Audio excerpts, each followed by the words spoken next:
여러분 반갑습니다. 오늘도 새벽 돌베개에 나오신 모든 성도님들을 주님의 이름으로 환영합니다. 새로운 한 주가 또 이렇게 시작되었는데요. 월요일날 하나님의 또 생명의 말씀으로 오늘 이 하루를 또 잘 시작하고 또 이 한 주도 잘 살아내는 우리 모두가 될 수 있기를 바랍니다. 오늘 우리에게 주시는 하나님의 말씀은 예레미야 16장 1절로 9절까지의 말씀입니다. 주님께서 나에게 말씀하셨다. 너는 이곳에서 아내를 맡거나 아들이나 딸을 낳거나 하지 말아라. 나 주가 이곳에서 태어날 아들, 딸과 이 땅에서 아들, 딸을 임신할 어머니들과 아들, 딸을 낳을 아버지들이 어떻게 될 것인지를 말하여 주겠다. 사람들이 혹독한 질병으로 죽을지라도 울어줄 사람도 없고 묻어줄 사람도 없어서 죽은 사람들은 땅 위에 뒹구는 거름덩이처럼 될 것이다.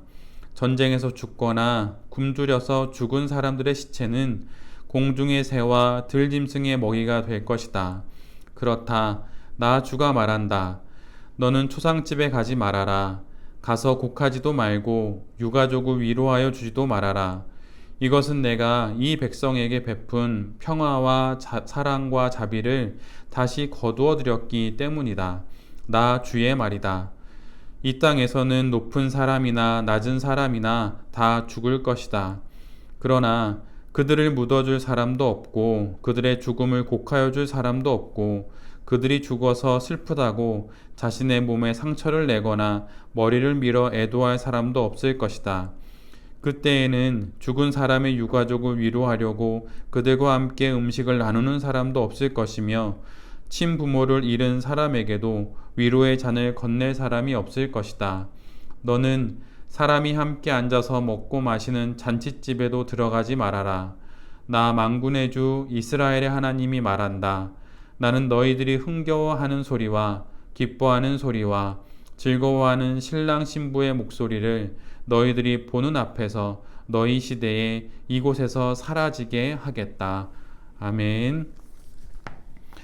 오늘은 예레미야 16장의 말씀을 갖고 천상을 걷어차 일상을 거덜낸 천상을 걷어차 일상을 거덜낸 이란 제목으로 함께 하나님 말씀을 나누도록 하겠습니다.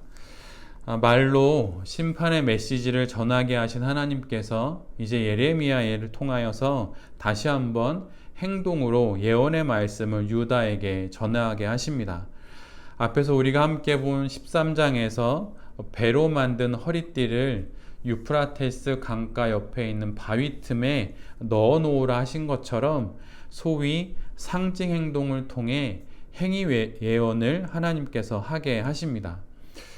하나님께서 예레미야에게 명하신 행위 예언은 세 가지인데 모두 행동들을 금지하는 것입니다. 그 주제만 말씀드리면 결혼과 초상집과 잔칫집 이 모든 것을 하지 말라고 하는 것이죠. 하나님께서는 처음으로 예레미야에게 아내를 맞이하지 말라 하십니다. 즉 결혼을 하지 말라고 하는 것이죠. 결혼을 하지 못하니 당연히 자녀들을 낳지 못함에도 불구하고 하나님은 명확하게 말씀하시기 위해서 이 예언을 명확하게 말씀하시기 위해서 자녀를 두지 말라고까지 명하십니다. 사실 결혼은 매우 기쁜 일이고 더군다나 많은 자녀는 당시 유다의 문화에 있어서는 축복의 상징입니다. 시편 127편 4절로 5절까지의 말씀을 개역개정으로 읽어드리면 젊은 자의 자식은 장사의 수중의 화살 같으니 이것이 그의 화살통에 가득한 자는 복되도다.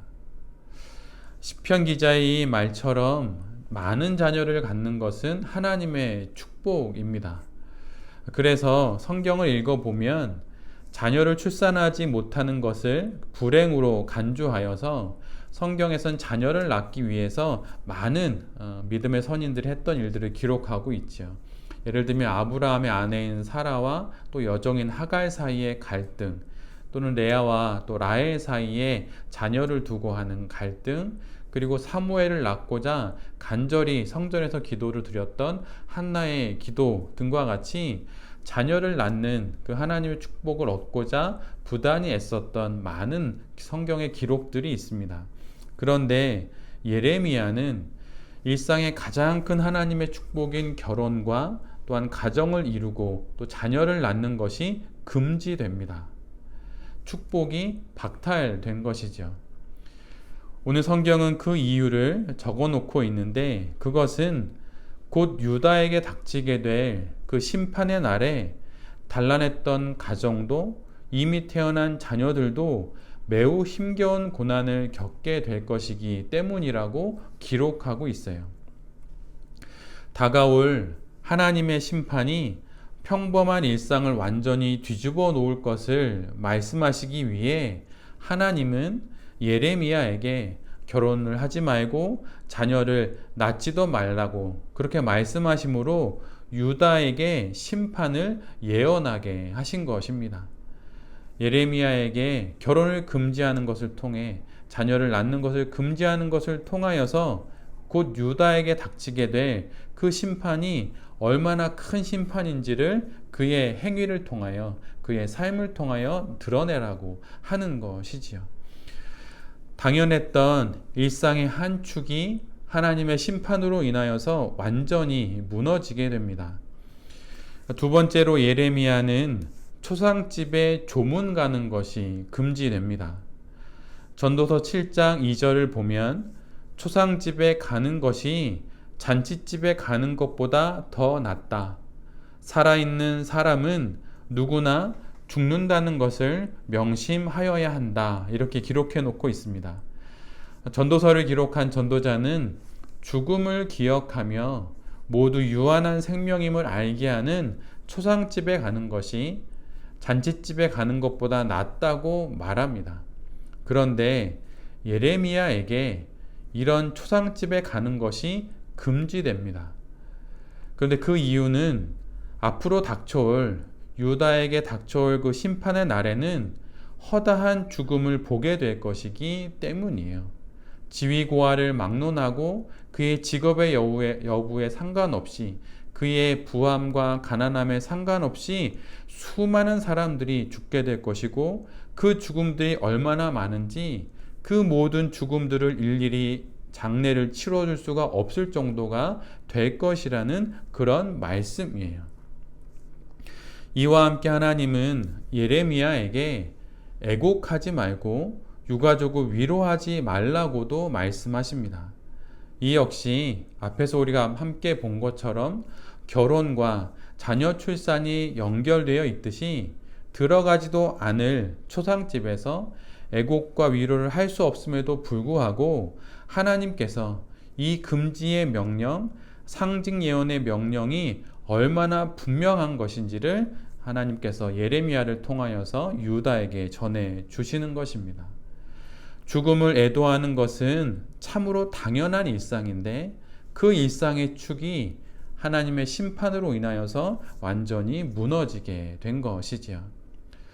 이 부분을 함께 묵상하면서 최근 우리나라에 수많은 국가적인 참사가 있었음에도 불구하고 그 가운데 제대로 된 애도조차 못하게 한 지금의 현실이 무속과 무당, 주술과 점집에 우상숭배가 버젓이 이루어지는 이 나라를 향한 하나님의 행위 예언처럼 보이기도 하여서 마음에 큰 안타까움이 있기도 합니다. 마지막으로 하나님께서 예레미야에게 금지하시는 것은 잔치집에 가는 것입니다. 예레미야는 잔치집에 들어가지 않아야 해요. 이에 대해서도 하나님은 확실히 추가적인 또 말씀을 명령하십니다.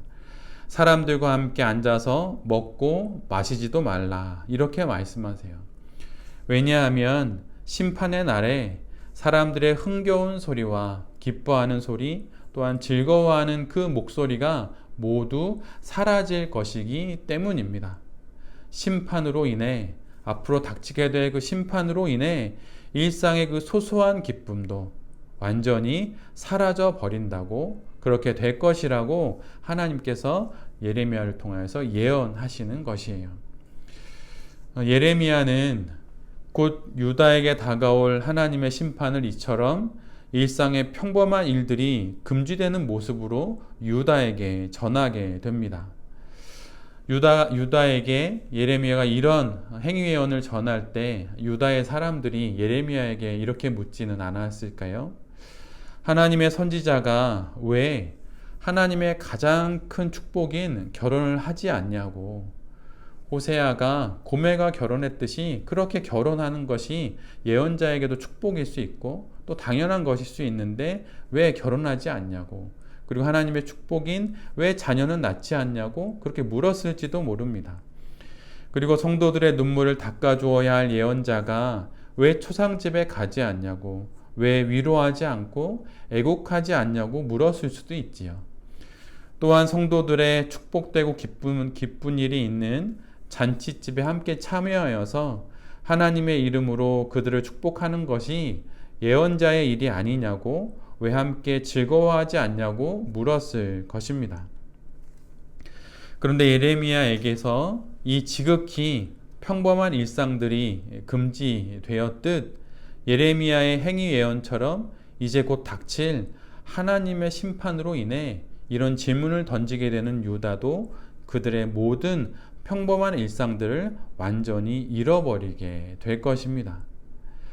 그럼 왜 유다에게서 이런 평범한 일상들, 결혼하고 잔치하고 또한 장례를 치르는 이런 일들이 왜 완전히 사라지는 것입니까? 왜 일상이 완전히 무너지는 것인가요? 그 이유는 지금껏 예레미야서에서 지속적으로 또한 반복하여서 말하고 있듯이 유다가 하나님을 등지고 우상을 섬겼기 때문입니다. 매우 단순하고 그 이유는 오직 단 하나예요. 하나님을 버렸기 때문입니다. 유다 스스로 더 나은 일상을 위해 하나님을 떠나 우상을 따랐기 때문이에요. 그러나 그 결국은 유다의 기대와 달리 그들의 평범했던 그 모든 일상을 완전히 그리고 모두 잃어버리는 것이 되고 맙니다. 이를 한 문장으로 말하자면 천상을 걷어차 버려서 일상을 거덜낸 것이에요.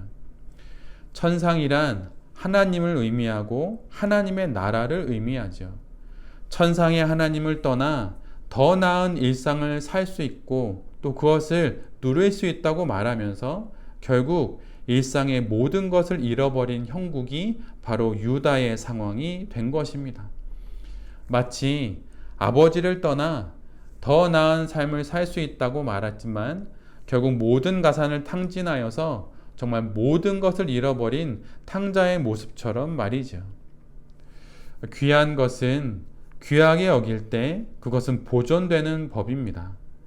하나님을 등지고 떠나니 마치 커튼이 거두어지듯 그렇게 하나님의 은혜가 거두어져서 모든 것을 잃고 만 것이에요. 그 평범한 일상마저 모두 잃게 된 것입니다. 지혜가 무엇입니까?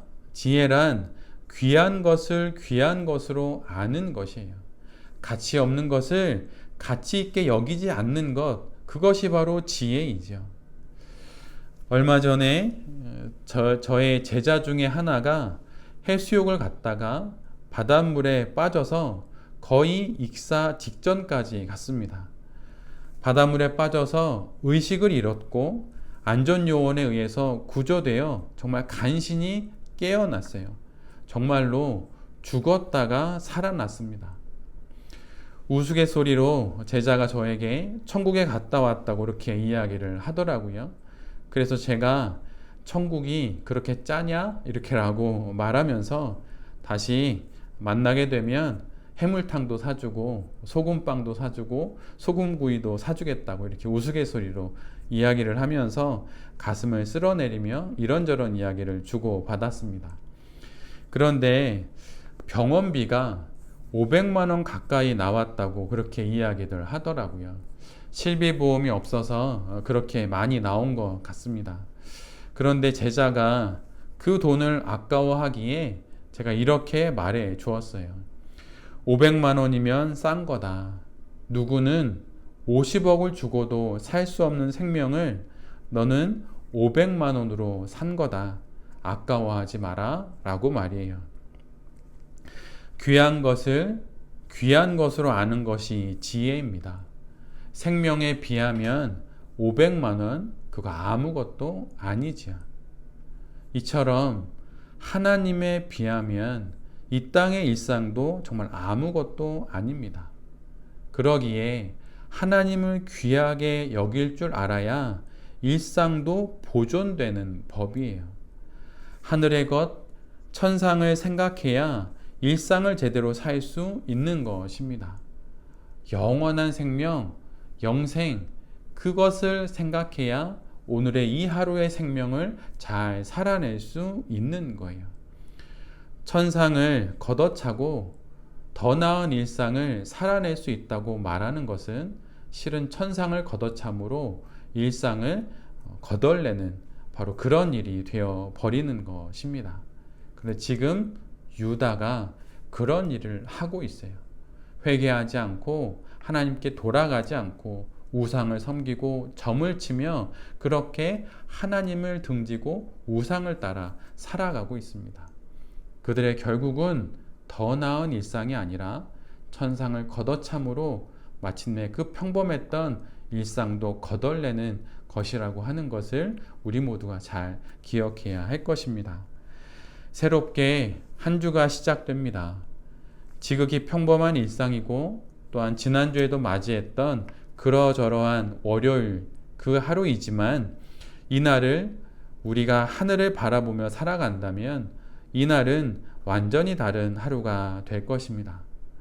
그러한 마음으로 하나님과 하나님 나라를 생각하면서 그 소중히 여겨야 할 하나님, 그분을 소중히 여김으로 우리에게 주신 이 일상도 잘 살아내는 새벽 돌베개의 모든 성도님들과 또 이 말씀을 전하는 제 자신이 될 수 있기를 간절히 기도드립니다. 아멘. 제가 기도하도록 하겠습니다. 주님, 하늘을 걷어차 버리고 일상을 잘 살 수 있다는, 이 땅을 잘 살 수 있다는 허무맹랑하고 황당한 생각을 하지 않겠습니다. 천상을 소중히 여김으로 일상을 잘 살아내는 우리 모두가 되게 하여 주시옵소서. 세상 그 무엇보다 하나님과 내 자신의 관계를 가장 소중히 여기며 잘 보존하는 새벽 돌베개의 모든 성도님들과 또한 제 자신이 되게 하여 주시옵소서. 새로운 한 주가 시작됩니다. 무더위 가운데 다시 힘내어서 살아가게 하여 주시고 이 땅의 모든 생명들 위해 주님 오늘도 당신의 은혜와 자비를 내려 주시옵소서. 이 모든 말씀 예수 그리스도의 이름으로 기도드립니다. 아멘.